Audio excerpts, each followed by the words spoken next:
নবী সুলাইমান বললেন, তোমাদের সব এলাকার মানুষদেরকে ডাকো। সবাইকে ডাকলেন। নবী সুলাইমান বিচার করবেন, বিনা কারণে কুকুর হত্যা করেছে।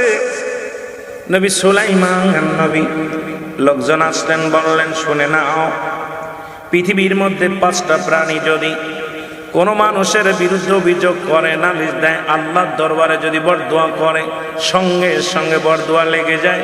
আবার এই 5টা প্রাণী যদি পৃথিবীর মধ্যে কোনো মানুষের জন্য দোয়া করে, আমার আল্লাহ সঙ্গে সঙ্গে কবুল করে নেয়। কারণ আমি নবী সুলাইমানকে সমস্ত প্রাণীর ভাষা, সমস্ত প্রাণীর কথাবার্তা বোঝার ক্ষমতা দিয়েছে আমার আল্লাহ। জোরে বলেন মারহাবা।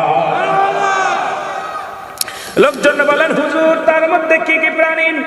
নবী সুলাইমান বললেন, 1 নম্বর হলো কবুতর। মারহাবা, আরো জোরে।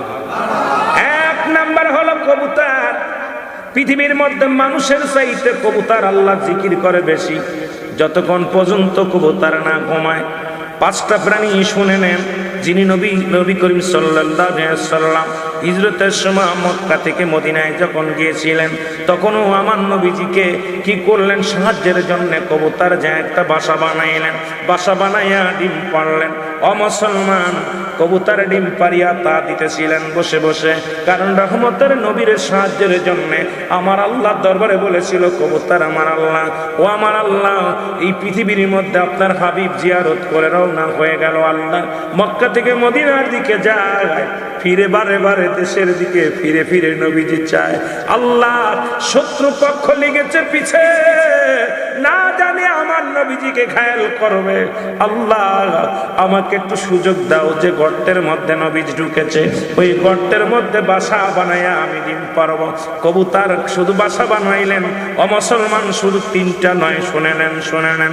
ওখানে মাকড়সা এসে বাসা বানাইলেন, মাকড়সা। অমুসলমান জাল বানাইলেন, জাল বানাইলেন। এরপরে কবুতর আসিয়া বাসা বানাইয়া ডিম পারিয়া তা দিলেন। নবীজি সাহায্য পাইলেন। এবার কবুতরকে আমার আল্লাহ বললেন, কবুতর রে, তুমি আমার হাবিবকে সাহায্য করেছো, তুমি বিনিময় কি চাও? কবুতর বলে, ইয়া রাসূলুল্লাহ, ইয়া হাবিবাল্লাহ, আপনার হাবিবকে আমি সাহায্য করেছি, বিনিময় আমি কিচ্ছু চাই না। ইয়া রাসূলুল্লাহ, ইয়া হাবিবাল্লাহ, আল্লাহ নবী গো, আমার নবীর আমি সাহায্য করেছি আমার আল্লাহ আপনার হাবিবের সাহায্যের জন্য। রহমতের নবী, নবীদের নবী, তাকে আমি সাহায্য করতে পেরে আমি কবুতরের জিন্দেগি ধন্য হয়েছি। আর আমার আল্লাহ, আমি আপনার কাছে কিছু চাই না। আমার আল্লাহ কয়, ও কবুতর শুনে নাও, তোমাকে আমি ঋণী আমার নবীর কাছে ঋণী হতে দিব না, আমার নবীরে তোমার কাছে ঋণী হতে দিব না। কিয়ামত পর্যন্ত তোমার কোনো বাসা বানানো লাগবে না, কিয়ামত পর্যন্ত তোমার বাসা শুধু মানুষে বানাবে, তুমি আরামসে বাস করো।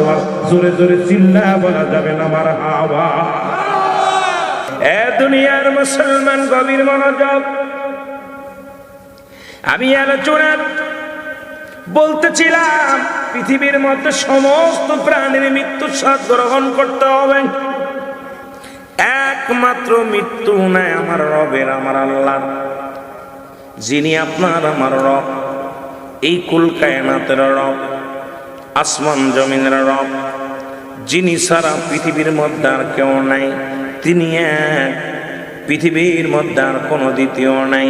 আমার আল্লাহ ঘোষণা করেন, পড়েন, আল্লাহু আল্লাহু আহাদ আল্লাহুস সামাদ লাম ইয়ালিদ ওয়া লাম ইউলাদ ওয়া লাম ইয়াকুল লাহু কুফুওয়ান।